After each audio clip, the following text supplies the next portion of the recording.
Think about what companies have built over the years of hard work. Financial records that tell the story of every milestone achieved. Strategic plans for the future. All of it exists as data, and that data is the most valuable asset. But here's the challenge. The same data is also highly desirable by cyber criminals, and sometimes even employees can be tempted to steal this data. Today, we're going to explore data security for businesses, real examples of what happens when security fails, and practical steps you must take to protect what matters most.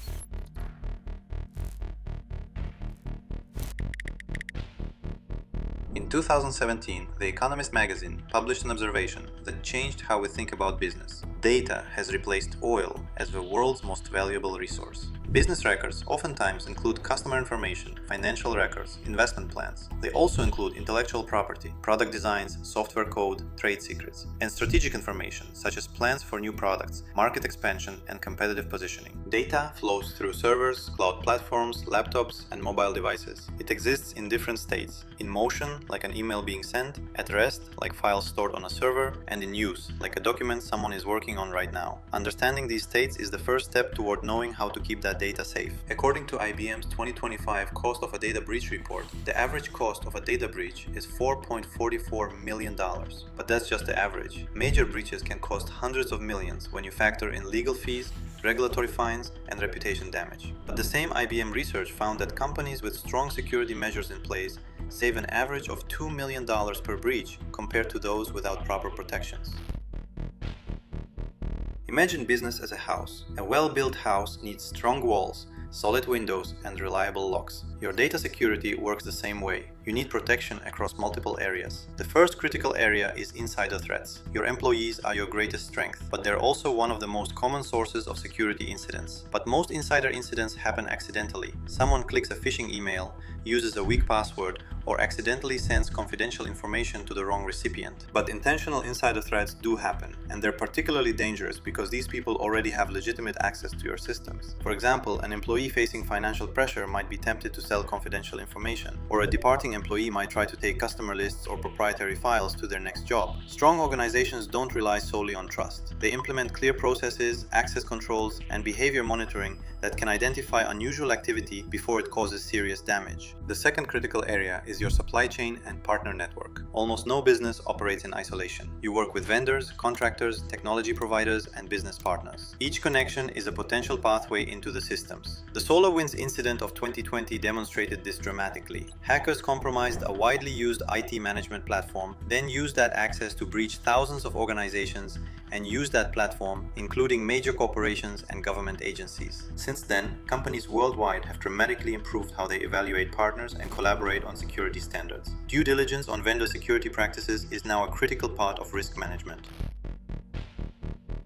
Ubiquiti is a technology company that makes networking equipment, routers, Wi-Fi systems, security cameras used by millions of people and businesses worldwide. Nicholas Sharp worked there as a senior cloud developer. He had deep knowledge of the company's infrastructure and legitimate access to sensitive systems. In December 2020, Sharp decided to exploit that access. He purchased a subscription to a VPN service. Using his legitimate employee credentials, he accessed Ubiquiti's data on Amazon Web Services and GitHub. He connected through the VPN to hide his location. Once inside, he cloned internal code repositories, copying the company's proprietary software, and downloaded confidential data. Then, Sharp sent an anonymous ransom demand to Ubiquiti's management. The message claimed that an external hacker had found a security vulnerability and stolen company data, demanding nearly $2 million in Bitcoin in exchange for returning the data and revealing the vulnerability. When Ubiquiti refused to pay, Sharp escalated his scheme. He contacted a journalist and made claims about Ubiquiti's security being compromised, suggesting that data for millions of customers might be at risk. The story went public. Ubiquiti's stock price dropped roughly 20% in a single day, wiping out 20% of its market value. The company's reputation took a severe hit, but Ubiquiti immediately brought in cybersecurity investigators to analyze what had happened. The investigators started with access logs, the automatic records that cloud systems keep of every access attempt. They identified a suspicious session where data had been copied and downloaded. They could see exactly when it started, what files were accessed, and what actions were taken. They could also see that the connection came through a VPN, which would normally mask the real location and create a dead end for investigation. But then investigators noticed something crucial in the logs. During that session, which lasted several hours, there was a brief interruption. For approximately 3 seconds, Sharp's VPN connection dropped. The investigators now had a real IP address, and they provided this evidence to the FBI. They built a comprehensive evidence trail by matching the timestamps of unauthorized access with Sharp's activities, obtaining records from the VPN service showing when Sharp purchased the subscription, analyzing the Bitcoin wallet used for the ransom demand, and examining communications with the journalist. All pieces of evidence fitted together perfectly. The FBI arrested Sharp in March 2021. He was ultimately sentenced to 6 years in federal prison and ordered to pay restitution to Ubiquiti. Our second case takes us back to 2006 and Coca-Cola headquarters in Atlanta. Joya Williams worked as an executive administrative assistant with access to confidential areas and sensitive documents about unreleased products. Williams and 2 accomplices, Ibrahim Dimson and Edmund Duhaney, planned to steal Coca-Cola's trade secrets and sell them to PepsiCo for $1.5 million. Williams used her legitimate access to copy documents, photograph materials, and smuggle out physical product samples of beverages still in development. In May 2006, PepsiCo received an anonymous letter offering confidential Coca-Cola information with a sample document as proof. But instead of accepting this competitive advantage, PepsiCo immediately contacted Coca-Cola to warn them. Coca-Cola and the FBI set up a sting operation. An undercover FBI agent, posing as a PepsiCo representative, met with Dimson in Atlanta. When Dimson handed over confidential documents and product samples in exchange for $30,000 cash as an initial part of their deal, FBI agents arrested him on the spot. Investigators then traced everything back to Williams through digital evidence. File metadata showed documents accessed from Williams' computer. Security cameras placed her in restricted areas when documents went missing. Printer logs revealed when confidential files were printed from her authorized devices. So let's now see how digital investigations work. Both cases demonstrate something important. Digital investigation is methodical, detailed work that follows a clear process. Phase 1 is identification and preservation. When a potential cybercrime is discovered, investigators first identify where evidence might exist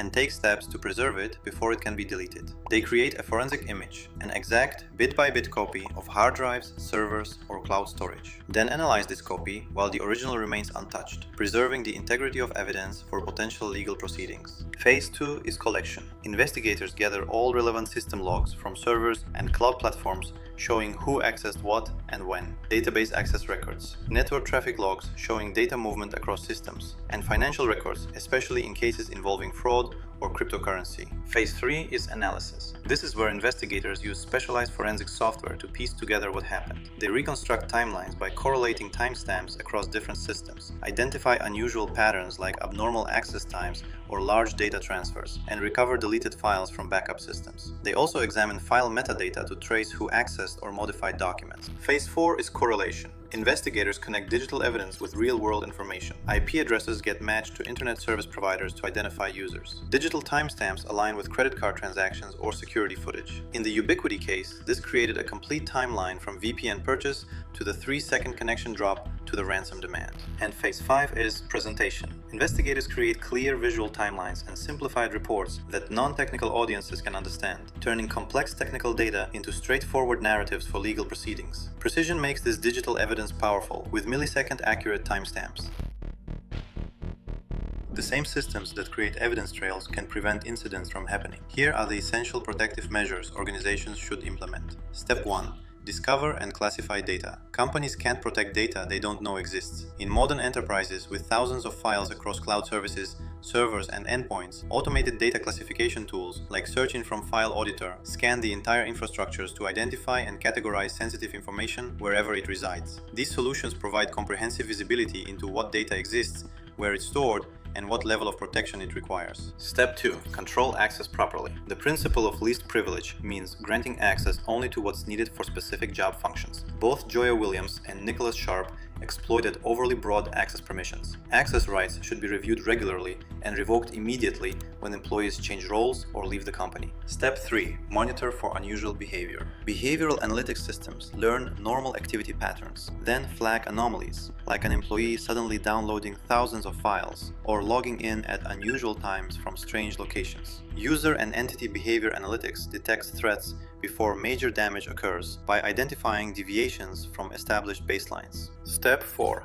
Implement data loss prevention. DLP systems monitor data movement across email, cloud services, devices, and other channels. They automatically block sensitive information from leaving through unauthorized channels, stopping both intentional theft and accidental leaks. Modern DLP solutions analyze content in real time and apply policies based on data classification and security rules. Step 5. Encrypt sensitive data. Encryption transforms data into coded form, requiring a specific key to decode. Even if stolen, encrypted data remains almost useless without the key. Step 6. Implement security awareness training. Technology alone isn't enough. Human error plays a role in most security incidents. Effective training teaches employees to recognize phishing attempts and social engineering tactics, understand why security measures exist, and know how to respond to suspicious activity. Regular, engaging training programs significantly reduce successful attacks. Step 7. Develop an incident response plan. Even well-protected organizations need breach response plans, outlining clear roles and responsibilities and procedures. According to IBM Cost of a Data Breach Report 2025, organizations using AI extensively in security operations reduced lifecycle time by 80 days and saved $1.9 million per breach. Business value now exists primarily as data. Innovations, customer relationships, competitive advantages, strategic plans, all flowing through digital systems. Data security combines smart technology, clear processes, and trained personnel. Automated tools discover and classify data, monitor for anomalies, prevent unauthorized transmission, and encrypt sensitive information. The key is staying informed, remaining proactive, and building security into organizational culture and operations from the ground up. Data represents years of work, innovation, and customer trust. Protecting it is a fundamental business responsibility that safeguards the organizational future. Thank you for watching this video. Stay safe and secure.